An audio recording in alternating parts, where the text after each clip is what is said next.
Assalamualaikum warahmatullahi wabarakatuh. Selamat pagi, siang, sore semuanya. Mohon izin kepada Ibu Karifawati Gusti selaku dosen mata kuliah Basis Data dan juga teman-teman sekalian. Jadi kami dari kelompok Basis Data ingin mempresentasikan database dimulai dari saya, Iqbal Rizky Pratama Basuki dengan NIM belakang 105. Kemudian ada Reval Ali J. Pasaribu dengan NIM belakang 0179. Kemudian ada Ryan Muhammad Firdaus dengan NIM belakang 102. Dan terakhir ada Evans Adam Kristanto dengan NIM belakang 083. Oke, masuk ke slide pertama akan dijelaskan oleh Ryan. Selanjutnya, saya akan menjelaskan batasan ruang lingkup dari proyek yang kami kerjakan. Ruang lingkup dalam rancangan Basis Data e-commerce ini dibatasi hanya pada pengelolaan data yang berhubungan langsung dengan proses transaksi antara pembeli dan toko saja. Sistem hanya mencakup penyimpanan bank dan pengolahan data pembeli beserta membership-nya, data toko, data produk, kategori toko, pesanan, detail pesanan, transaksi, metode pembayaran, ulasan, dan lain-lain. Dengan batasan tersebut, basis data hanya difokuskan untuk memastikan bahwa informasi terkait transaksi, produk, toko, dan ulasan dapat dikelola secara akurat, konsisten, dan terstruktur. Selanjutnya Masuk ke gambaran umum. Sistem basis data e-commerce yang dirancang pada proyek ini berfungsi sebagai fondasi utama dalam mendukung aktivitas transaksi antara pembeli dan juga toko secara daring. Sistem ini mengelola berbagai informasi penting, mulai dari data pembeli dan status membership mereka, data produk yang dijual oleh berbagai toko, hingga proses pembuatan pesanan yang terdiri dari setiap pesanan barang yang dibeli. Setiap transaksi dicatat bersama metode pembayaran yang digunakan, serta pesanan dapat menerima ulasan berupa komentar dan rating baik untuk produk maupun toko. Hubungan antar entitas seperti pembeli, pesanan, dan detail pesanan, produk toko dan ulasan digambarkan melalui ERD untuk memastikan integritas data dan alur transaksi yang jelas. Dengan struktur di sini, sistem ini mampu menyediakan pengolahan data yang stabil, efisien, serta mendukung operasional dasar seperti pencarian produk, penyimpanan, dan penyimpanan lewat pembelian beserta ulasannya.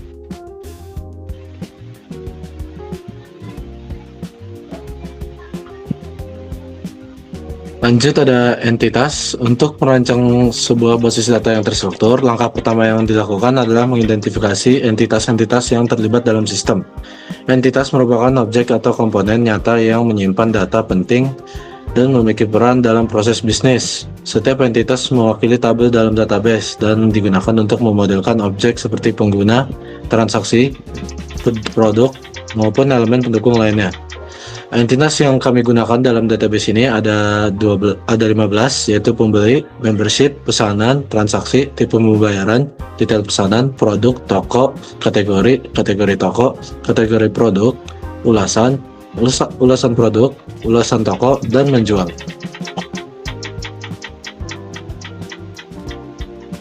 Saya lanjut ke bagian jadi pada ada hubungan-hubungan. Yang pertama itu ada hubungan antara pembeli dengan membership, di mana hubungannya many to one, yaitu banyak pembeli memiliki satu membership, di mana membership memiliki atribut-atribut, yaitu ID membership sebagai primary key-nya, lalu ada nama membership. Sedangkan di bagian entitas pembeli ada ID pembeli sebagai primary key, nama pembeli, email, nomor telepon, alamat pembeli, dan ID membership. Lalu selain itu, pembeli juga memiliki hubungan dengan entitas pesanan, di mana entitas pesanan ini memiliki atribut, yaitu ID pesanan sebagai primary key-nya, ID pembeli, dan alamat pengiriman. Lalu pesanan juga memiliki hubungan dengan detail pesanan, di mana hubungannya itu adalah one to many, di mana satu pesanan memiliki banyak detail pesanan. Detail pesanan ini memiliki atribut-atribut, yaitu ada ID produk, ID detail pesanan, ID toko, jumlah, dan subtotal. Nah, ID produk, ID detail pesanan, ID pesanan, dan ID toko ini merupakan primary key composite. Lanjut, detail pesanan ini juga memiliki hubungan dengan produk, di mana hubungannya itu adalah ini one, di mana satu produk memiliki banyak detail pesanan. Nah, produk ini memiliki atribut yaitu merek dan nama produk. Lalu produk juga memiliki hubungan dengan ulasan produk, di mana atribut dari ulasan produk adalah ID produk, rating produk, dan ulasan. Nah, ulasan produk ini merupakan hasil spesialisasi dari ulasan. Nah, entitas ulasan ini memiliki atribut yaitu ID pesanan dan ID ulasan. ID ulasan ini sebagai primary key-nya. Nah, selain ulasan produk, ada juga ulasan toko. Mana ulasan toko ini atributnya ada ID toko dan rating. Ulasan toko memiliki hubungan dengan entitas toko, di mana hubungannya itu one to many, yaitu satu toko memiliki banyak ulasan toko. Toko ini memiliki atribut yaitu ID toko sebagai primary key, nama toko, alamat dan alamat toko. Lalu toko juga memiliki hubungan dengan produk, dengan kategori toko deh. Oke, jadi toko ini mereka tuh hubungannya many to one, di mana banyak toko termasuk dalam satu kategori toko. Nah, kategori toko ini memiliki atribut yaitu ID toko. Nah, ID toko ini merupakan primary key, tapi juga itu merupakan foreign key-nya. Nah, entitas kategori toko ini merupakan hasil spesialisasi dari kategori. Kategori ini memiliki atribut yaitu nama kategori dan juga ID kategori sebagai primary key-nya. Selain kategori toko, ada juga kategori produk. Kategori produk ini memiliki atribut yaitu ID produk, di mana ID produk ini merupakan primary key, tapi juga merupakan foreign key. Nah, kategori produk ini memiliki hubungan dengan produk. Hubungannya adalah many to one, di mana banyak produk termasuk ke dalam satu kategori produk.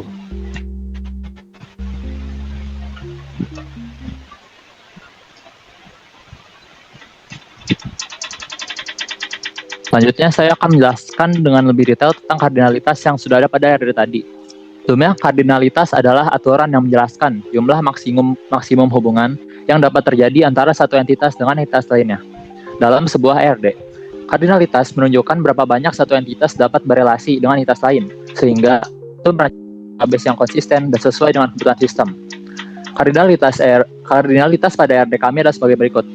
Yang pertama, banyak pembeli memiliki satu membership. Maksudnya, di sini banyak pembeli dapat memiliki satu membership, tetapi satu membership hanya dapat dimiliki oleh banyak pembeli. Selanjutnya adalah ada satu pembeli dapat membuat banyak pesanan. Selanjutnya ada banyak pesanan mempunyai satu pesanan mempunyai satu transaksi. Selanjutnya ada banyak transaksi menggunakan satu metode pembayaran. Lalu ada satu pesanan memiliki banyak detail pesanan, satu produk memiliki banyak detail pesanan, banyak ulasan produk, satu toko memiliki banyak ulasan toko, banyak produk termasuk ke dalam satu kategori produk, banyak toko termasuk ke dalam satu kategori toko, lalu ada banyak toko menjual banyak produk, dan yang terakhir ada ulasan memiliki hubungan ISA dengan ulasan produk atau ulasan toko. Maksudnya adalah ulasan di sini sebagai suatu generalisasi. Jadi ulasan ini menyimpan informasi yang dimiliki oleh ulasan produk dan ulasan toko. Tetapi ulasan yang digunakan itu tergantung mau ulasan produk atau ulasan toko, tergantung inputnya dari produk atau dari toko. Jika masuk dari produk maka akan masuk ke ulasan produk, dan jika dari toko akan masuk ke ulasan toko. Lanjutnya. Oke, masuk ke normalisasi. Jadi karena data tabel kita sudah 5NF, jadi kita akan menjelaskan teori ini saja. Dimulai dari 1NF. 1NF berarti suatu tabel menjadi 1NF apabila setiap atribut memiliki nilai yang atomik, tidak boleh multi value. Pada database ini, setiap kolom hanya menyimpan satu nilai per baris. Setiap atribut memiliki nilai yang atomik tanpa adanya data multi value, seperti yang terjadi di produk dan pesanan. Kemudian ada 2NF, yaitu memastikan bahwa semua kolom dalam suatu tabel bergantung pada sebuah kunci utama. Tujuannya untuk mencegah adanya kolom yang hanya bergantung pada salah satu kunci. Contohnya ada pada tabel menjual, tabel ini menggunakan kunci utama gabungan yaitu ID produk dan juga ID toko. Kolom stok dan harga dari toko bergantung pada kombinasi keduanya, bukan hanya salah satu. Contohnya, jika harga suatu toko dengan toko lain, sehingga dapat disebutkan jika harga memang bergantung pada pasangan produk plus toko. Ini ada kan bahwa setiap kolom dalam tabel bergantung pada kunci utama, bukan melalui kolom lain. Aturan ini mencegah terjadinya ketergantungan berantai yang menyebabkan data ganda atau tidak perlu. Contohnya pada tabel pesanan memenuhi 3NF karena setiap atribut bergantung langsung pada kunci utama, ID pesanan, dan tidak memiliki ketergantungan transitif. Selanjutnya ada BCNF. Nah, BCNF menegaskan bahwa setiap kolom yang menjadi penentu bagi kolom lain harus merupakan kunci utama. Bentuk ini mencegah adanya kolom biasa atau non-key yang justru menentukan nilai data lain yang dapat menyebabkan inkonsistensi. Pada tabel produk, kolom ID produk menjadi penentu untuk nama produk, merek, dan harga produk. Tidak ada kolom lain yang bisa menentukan kolom tersebut. Demikian pula pada tabel ulasan produk, ID ulasan menjadi kunci utama yang menentukan ID produk, rating produk, dan ulasan. Karena hanya kunci utama yang menentukan kolom lainnya, tabel-tabel ini telah memenuhi aturan BCNF. Selanjutnya ada 4NF, di mana memastikan bahwa di dalam suatu tabel tidak terdapat lebih dari satu set data bernilai banyak atau multi-value yang tidak saling berhubungan. Apabila sebuah tabel memiliki dua atribut multi-value sekaligus, maka akan terjadi duplikasi baris dan anomali data seperti anomali penyisipan, pembaruan, dan penghapusan. Nah, pada database ini seluruh tabel sudah memenuhinya karena setiap hubungan bernilai banyak karena setiap hubungan yang bernilai banyak dipisahkan ke tabel relasi tersendiri. Contohnya dapat dilihat pada tabel menjual yang memisahkan relasi many to many antara toko dan produk. Dengan demikian, informasi seperti harga dari toko dan stok tidak disimpan bersama atribut lain yang dapat menimbulkan multi-value dependensi ganda. Yang terakhir ada 5NF, di mana memastikan bahwa setiap tabel telah diuraikan sedemikian rupa sehingga tidak ada lagi dependensi kompleks antar atribut yang dapat menyebabkan data terpecah menjadi beberapa kombinasi yang tidak diperlukan. Umumnya 5NF ini ditetapkan pada relasi many to many yang memiliki lebih dari dua entitas, di mana sebuah tabel harus dipecah untuk mencegah redundansi, namun tetap mampu merekonstruksi informasi secara lengkap melalui join. Contoh paling jelas terlihat pada tabel menjual yang digunakan untuk memecah hubungan many to many antara entitas toko dan produk. Tanpa tabel ini, informasi seperti harga dari toko dan stok akan langsung menyebabkan terjadinya penggandaan data apabila disimpan langsung pada tabel toko atau produk.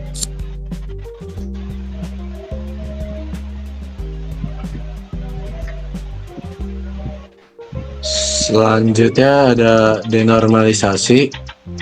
Pada database e-commerce ini, sebagian besar tabel telah memenuhi normalisasi hingga 5NF. Namun, terdapat beberapa kasus di mana denormalisasi dapat dilakukan untuk meningkatkan kecepatan akses data tanpa merusak konsistensi basis data. Yaitu 1. Penyimpanan alamat pengiriman dalam tabel pesanan. Secara teori, alamat pembeli seharusnya berada pada tabel pembeli, sehingga tabel pesanan hanya perlu menyimpan ID dan alamat dapat ditampilkan melalui proses join. Namun dalam implementasi sistem e-commerce, alamat pengiriman tidak selalu sama dengan alamat asli pembeli, sehingga penyimpanan langsung pada tabel pesanan menjadi lebih tepat. Namun, dalam implementasi sistem e-commerce, alamat pengirim sering berbeda dengan alamat asli pembeli.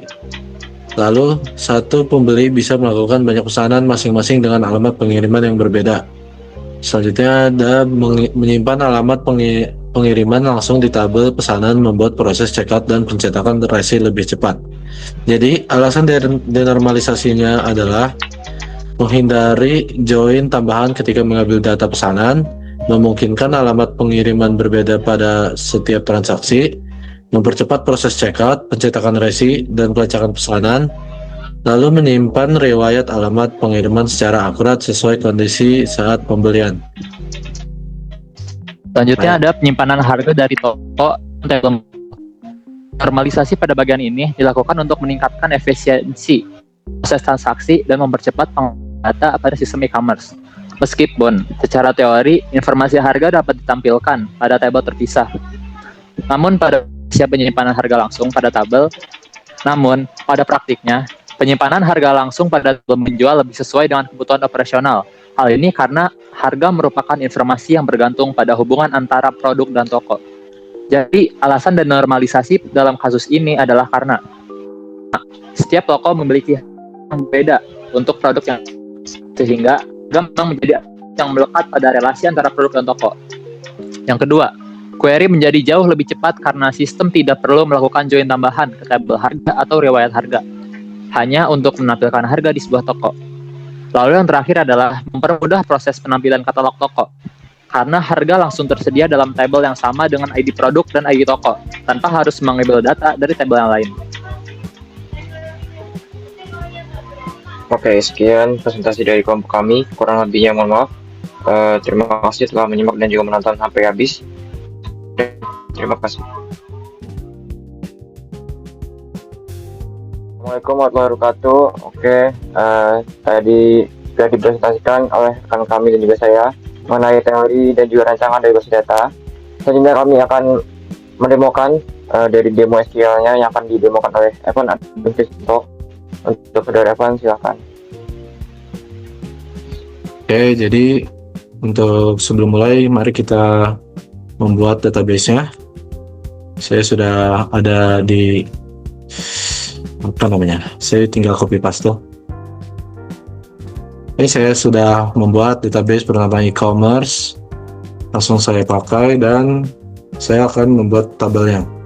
Tabel yang kita gunakan totalnya ada 15, sesuai dengan apa yang telah kami paparkan di presentasi sebelumnya. Saya akan mengcopy paste agar lebih cepat prosesnya. Sini saya sudah membuat 15 tabel. Bisa dilihat di sini. Ada tabel detail pesanan, kategori produk, kategori toko, membership, menjual, metode pembayaran, pembeli, pesanan, produk, toko, transaksi, ulasan produk, dan ulasan toko. Karena ini masih kosong, saya selanjutnya akan melakukan pengisian data menggunakan insert.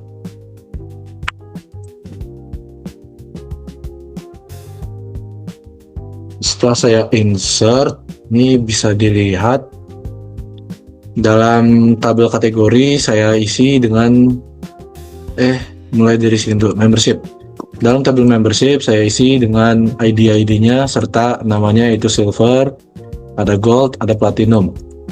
Lalu untuk kategori secara umum, kategori barang dan toko, ini ada ID-nya dan juga ada kategori elektronik, aksesoris, dan gaming.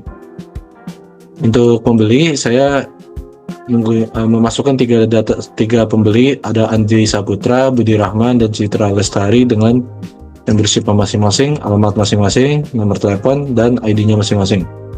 Lalu untuk metode pembayaran, saya menggunakan 3 data juga, yaitu transfer bank, e-wallet, dan COD dengan ID-nya masing-masing. Lalu di produk saya ada ID-nya, ada nama produknya dan mereknya. Lanjut ada kategori produk. Ini hanya tabel untuk menggabungkan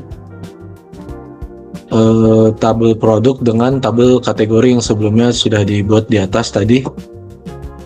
Lalu ada toko, tabel toko ini berisi ID toko, nama toko, dan alamatnya. Selanjutnya ada kategori toko. Kategori toko ini sama seperti kategori produk. Gunanya cuman hanya untuk menggabungkan kedua ID tersebut agar bisa digunakan. Selanjutnya ada tabel menjual. Di sini bisa kelihatan ID toko, ID produk, harga toko, dan stok. Ini merupakan entitas dari relasi produk dan toko. Selanjutnya ada pesanan. Ini jika pembeli ingin melakukan pesanan, pertama pembeli akan mengisi tabel ini terlebih dahulu dengan ID-nya, lalu ID pembelinya, siapa yang mau beli, dan alamat pengirimannya. Alamat pengirimannya ini bisa macam-macam, dan bisa bervariasi. Lalu ada detail pesanan. Detail pesanan ini untuk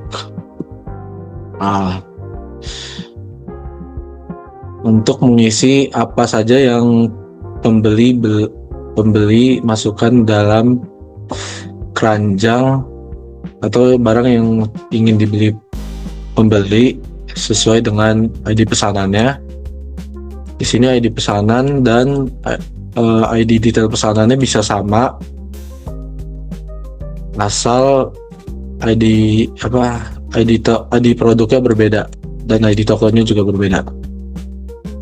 Sini ada subtotal, ini dihitung melalui tergantung jumlahnya. Jadi kalau harga awalnya 150.000, jika beli 2 maka subtotalnya jadi 300.000. Lalu ada transaksi, ini tempat di mana tabel yang menghitung semua subtotal dari suatu pesanan. Jadi ini pesanan pertama, dia ini menggunakan metode kedua, yaitu kalau nggak salah e-wallet. Lalu totalnya ini 650 dari seluruh subtotal yang dari pesanan pertama. Lalu di sini ada ulasan.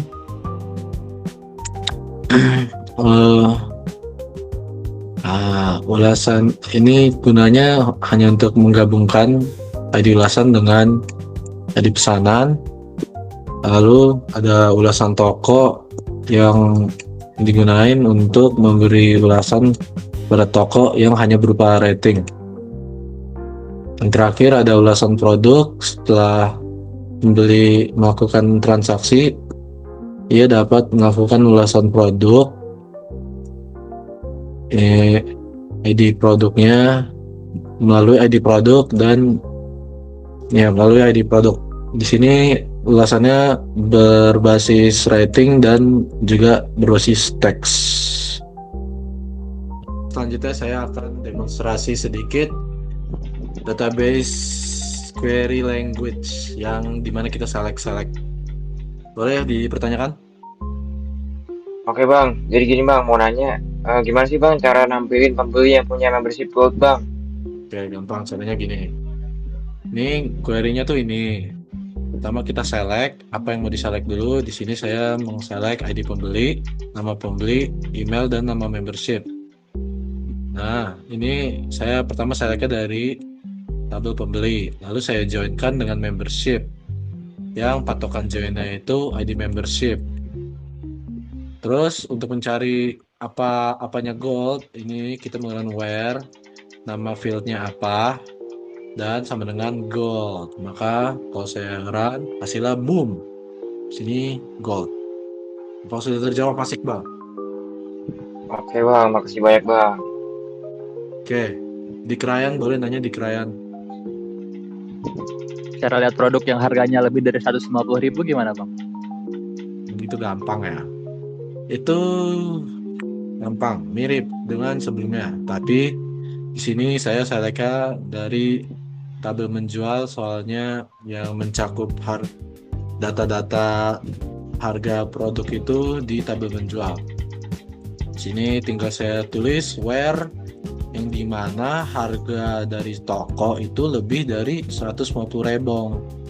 Sedangkan boom, sini kelihatan ID produknya, stok, dan harga dari toko sesuai dari selectnya. ID-nya apa aja, stoknya apa aja, dan harganya apa aja. Boleh pertanyaan yang lain? Makasih bang. Bang, mau nanya bang. Betul. Kalau cara nampilin toko yang lokasinya di Jakarta gimana tuh bang? Jadi gini. Nah, ini simple banget lagi nih. Ini sama mirip banget. Jadi kita cukup select apa yang mau kita select, nama, toko, alamat dari tabelnya. Lalu kita pakai di mana alamat toko sama dengan Jakarta. Langsung dia muncul. Cus. Cukup? Cukup bang. Oke, lanjut. Mau nanya lagi nih bang, gimana sih cara nampilin dari pembeli dan cara mereka? Oh, itu mirip sama yang pertama. Jadi kita select lagi. Kita select di sini. Saya mengambil ID pembelinya, terus nama pembelinya, ID pesanan dari pembeli. Lalu kita joinkan biar tabel gabung. Nah, patokan joinnya apa nih? Nah, ini ID pembeli. Terus jalankan, boom. Tuh. Masih ada yang mau nanya? Bang, Ya, sama-sama. Mau nanya lagi dong bang. Apa tuh? Cara lihat produk yang dipesan nama pembeli gimana? Oke, jadi gini. Ini query-nya. Query-nya mirip semua. Ya, jadi kita tinggal select apa yang kita mau select dari tabel mana. Terus kita gabungkan dengan tabel yang kita mau joinkan. Karena ini tujuannya itu mau melihat produk yang dipesan, maka kita ambil dari detail pesanan, kita jalankan dan boom, kelihatan nih ID produknya apa, nama mouse-nya apa, nama produknya, jumlahnya dan subtotalnya. Lanjut. Mau nanya lagi nih bang, tadi kelupaan bang. Oke, ini terakhir ya.